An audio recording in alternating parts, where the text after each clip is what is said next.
Hello and welcome to this Thursday edition of the World Report with me, Arjun Samar Mahindra. Let's take a look at what's making headlines around the world. A deadly school shooting rocked Antioch High School in Tennessee on Wednesday. Police say 17-year-old Solomon Henderson opened fire in the school's cafeteria, killing 16-year-old Jocelyn Correa Escalante and injuring another student before taking his own life. The school, with over 2,000 students, had safety measures in place. This included weapon detection technology as well. The incident marks yet another tragic chapter in America's ongoing school shooting crisis, with 330 incidents, that's right, 330 incidents reported just last year. It was the second highest on record. Investigations into the motive are still ongoing. Meanwhile, listen in to what the parents of the two children at the high school had to say. The school did not call me until after the shooting occurred. I found out about the shooting because one of the kids that knows my 18-year-old was in the hallway playing, sending her a text message while she was sitting in the back seat of my car talking about, you need to come and get your sister because we got a shooting going on. And he was in the hallway playing and he ran out the building or whatever and jumped in his car. So then I kept on calling the office, and I could not get a hold of no one in the office to tell me anything. Thousands have been evacuated in Los Angeles County following county as a fast-growing wildfire. In fact, the huge fire erupted. The blaze had rapidly grown to over 8,000 acres, fueled by strong winds and dry brush, forcing 50,000 residents to flee. Interstate 5, a key highway along the west coast, has in fact been shut down.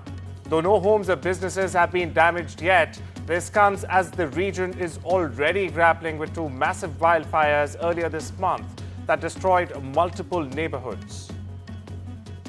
We have over 4,000 firefighting personnel assigned to the incident, and we had a very robust ground and air response to the incident that you see behind me. External Affairs Minister S. Shankar has addressed the status of India's trade relations with Pakistan, clarifying that New Delhi did not cease trade, but rather it was the Islamabad administration that decided to halt trading in 2019.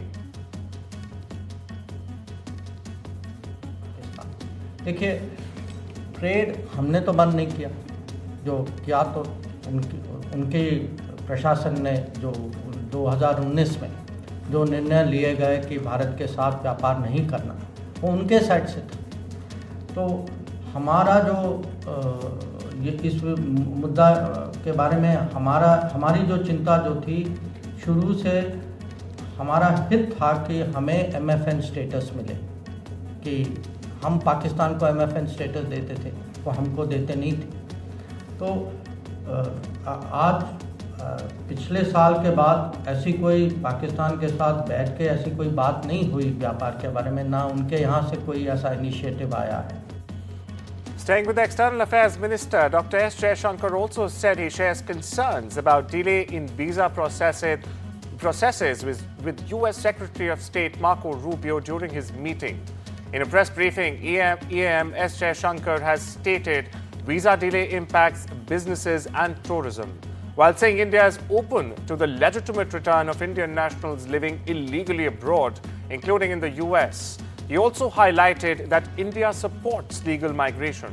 Meanwhile, Marco Rubio was appointed the US Secretary of State by US President Donald Trump as he made a second return to the White House. Listen in. You know, we have a position on mobility which is a principal position, applies to all countries. As a government, we obviously are very much supportive of legal mobility because we do believe in a global workplace. We want Indian talent and Indian skills to have the maximum opportunity at a global level.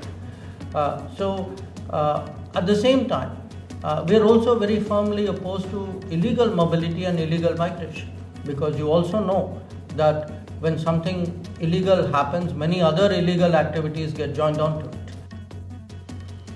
The The U.S. Senate Commerce Committee will hold a hearing on the 29th of January to review President Donald Trump's nominee for Commerce Secretary, Howard Lutnick. The Wall Street CEO and head of Cantor Fitzgerald has been tapped into to lead the Commerce Department, in fact, and oversee U.S. trade strategy. This includes efforts to restrict China's tech sector. Lutnick has pledged to resign from his corporate roles and divest assets if confirmed. U.S. President Donald Trump has set in a motion a process to redesignate Yemen's Houthis as a foreign terrorist organization, the White House has said. Trump's executive order signed on Wednesday directs the Secretary of State Marco Rubio to submit a report concerning the designation within 30 days after consultation with the Director of National Intelligence and the Secretary of the Treasury. Iran's Vice President for Strategic Affairs, Javad Zarif, reassured global leaders in Davos that Tehran does not in fact seek nuclear weapons and even invited dialogue. However, the UN nuclear watchdog IAEA has raised alarms, warning that Iran is accelerating in fact its uranium enrichment close to weapons-grade levels. IAEA Chief Rafael Grossi emphasized the need for immediate diplomacy between Tehran and President Donald Trump to prevent escalation, terming their dialogue absolutely indispensable for progress. South Korea's anti-corruption agency has recommended indicting impeached President Yoon Suk-yeol for insurrection and abuse of power. Yoon, in jail since last week, is accused of declaring martial law on the 3rd of December, a decision swiftly overturned by the parliament. The agency, working with police and the defense ministry of the country, has also charged other senior officials for their roles in the martial law imposition. Yoon is set to appear in his ongoing impeachment trial at the Constitutional Court, in fact. Hundreds of LGBTQ+ couples in Thailand began making their wedded status legal Thursday, the first day a law took effect granting them the same rights as heterosexual couples. The enactment of the Marriage Equality Act makes Thailand the first country, in fact, in Southeast Asia and the third place in Asia to legalize same-sex marriage after Taiwan and Nepal. Marriage registration is customarily done at district offices, but on Thursday, around 300 couples are expected to complete formalities at a day-long gala celebration in an exhibition hall at a shopping mall in central Bangkok. We love equally, legally, and we can build our family in our own ways, because I believe that every kind of love, every kind of family is as beautiful as it is, and we are now allowed to build our own kind of family with the support of the law. 4 San Antonio, Texas police officers were shot Wednesday night while responding to a suicide-in-progress call, and a heavy police presence surrounded an apartment complex where the suspect was believed to be located, authorities said.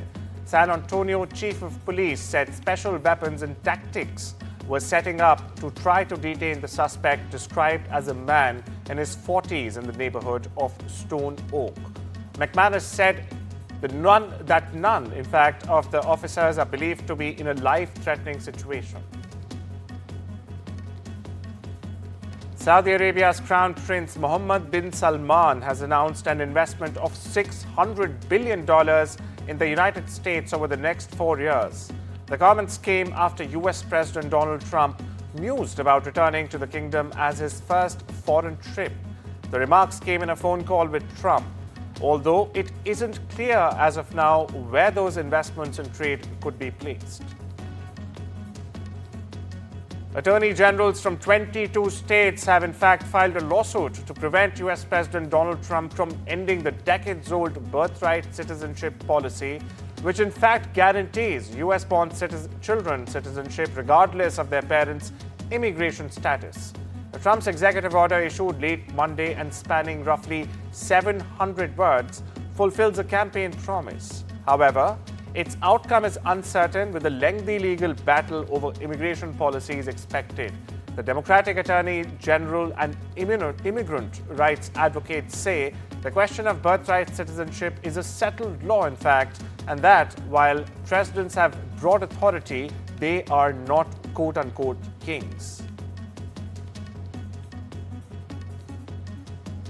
Trump administration officials are considering deploying up to 10,000 soldiers to the US-Mexico border and using the Department of Defense bases to hold migrants awaiting deportation as a part of a dramatic crackdown on illegal immigrants.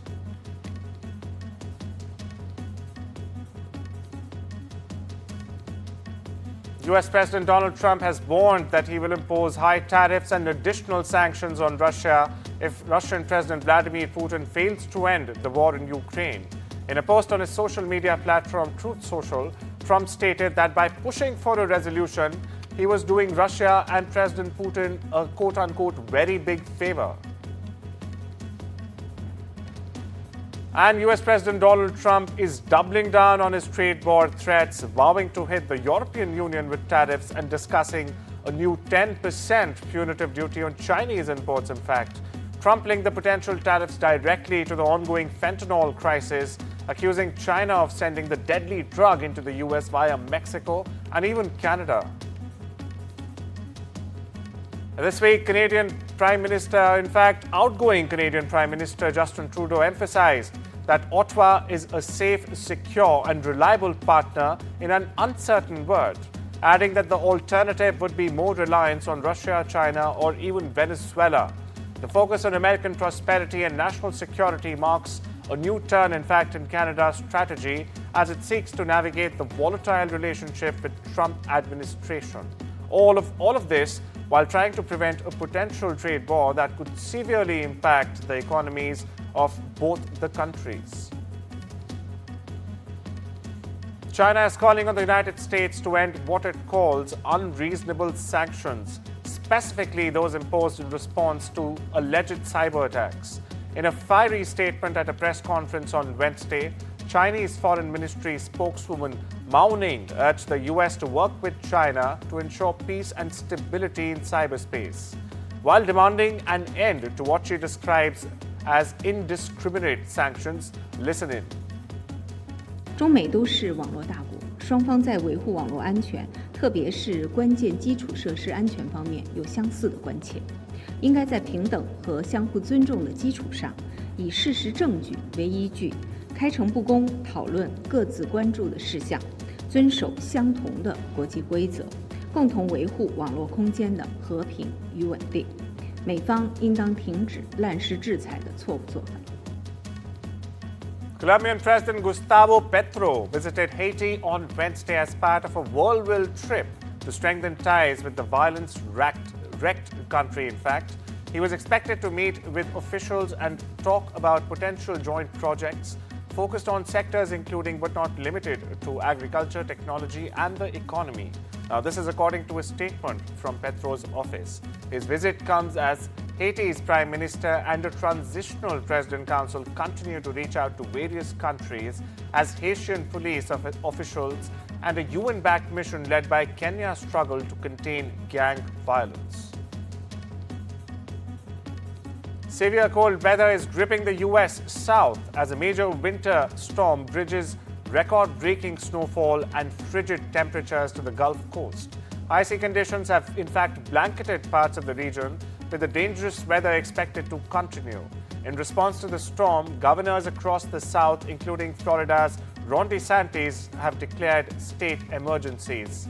Earlier this week, in fact, for the first time ever, blizzard warnings were issued for parts of Louisiana and Texas as well, though they've since been lifted.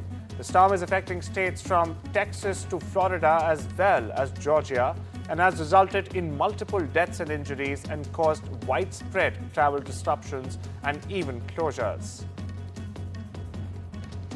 It's time we slip into a short break now. I'll see you on the other side.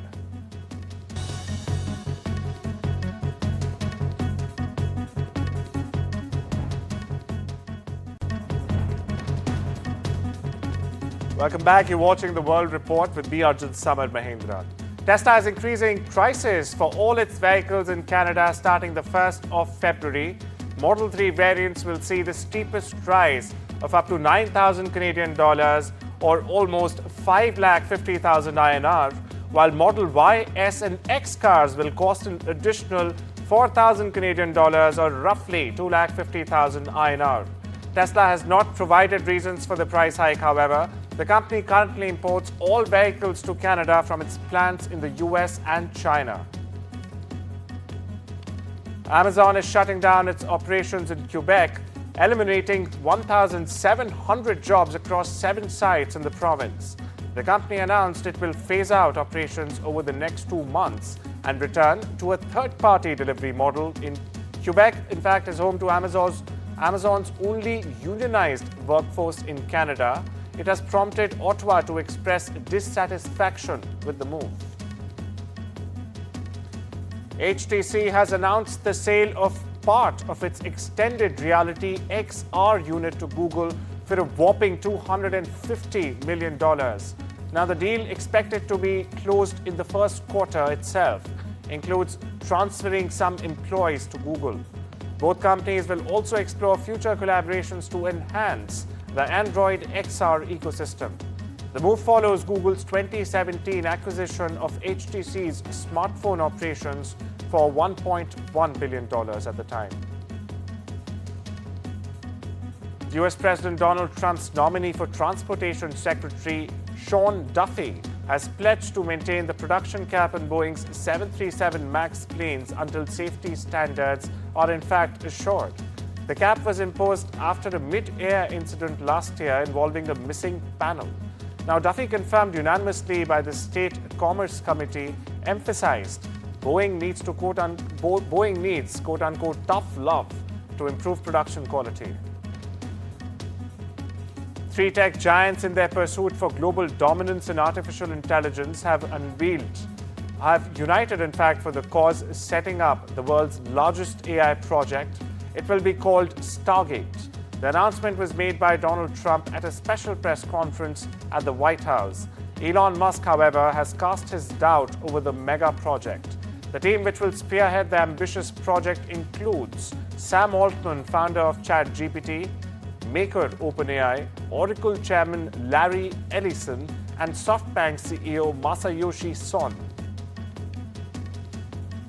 Meta has issued a statement denying claims circulating on social media that Facebook and Instagram users were in fact forced to follow President Donald Trump's official accounts. The company said the changes noticed by users were standard practices often followed when there is a transition from the previous administration to the incoming one. Microsoft-owned LinkedIn is facing a class action lawsuit for allegedly disclosing private messages from premium users to train AI models. Filed on behalf of millions of customers, or users in this case, the suit claims LinkedIn introduced a privacy setting last year without sufficient transparency. Plaintiffs argue the platform used personal data without proper user consent to bolster its AI capabilities. And Samsung has launched its Galaxy S25 smartphones featuring Qualcomm chips and Google's AI technology, aiming to regain market share against Apple and Chinese competitors. Unveiled in California, the S25 includes advanced AI features and a preview of the ultra-slim Galaxy S25 Edge, set for release later this year. Analysts believe these updates could help Samsung, in fact, recover ground in the premium smartphone market. Security has been enhanced for Indian actor Saif Ali Khan. He has been provided with 1+1 security. The Mumbai cops have also made the provision of deploying 1 constable with Saif Ali Khan. The actor is likely to record his statement on Thursday. Bandra police on Wednesday evening recovered the third and the last missing piece of the knife that had broken during the attack. The piece was recovered from near Bandra in Mumbai, near the Bandra Lake in Mumbai on SV Road. That's barely a kilometer away from Satguru Sharan. It's the building where the attack took place, which is also the actor's residence. The accused was taken near the lake by the police. The cops have also questioned a salon owner in whose shop the accused apparently went for a haircut in order to change his appearance after the attack. Jury selection has begun in the trial of hip-hop star A$AP Rocky, who's accused of firing a semi-automatic firearm at a former friend. The 36-year-old artist, whose real name is Rakim Mayers, turned down a prosecution plea deal that included a 6-month jail term and a suspended 7-year sentence. By rejecting the deal, Rocky risked a guilty verdict that could lead to several years in prison. That's all we have for you today. Take care and have a wonderful day.